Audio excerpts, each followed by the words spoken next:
gente, encontrei um erro no episódio O Vestido do O Incrível Mundo de Gumball. E não conseguiram fazer completo aí. Foi parte 1, parte 2, parte 3 e até foi a parte 4. Aqui. Quem fez a parte 1 foi o canal chamado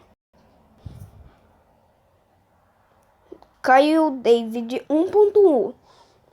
Que fez a parte 2, parte 3, parte 4 foi Gumball e Amigos.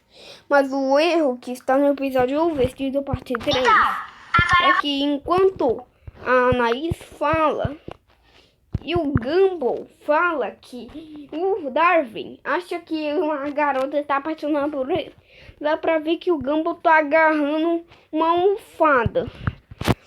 Mas depois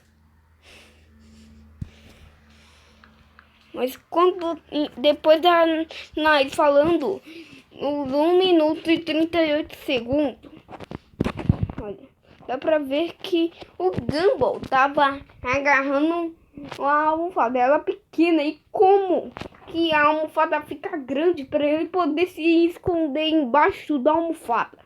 Realmente isso é um erro. A almofada mudar de tamanho e ficar mais maior.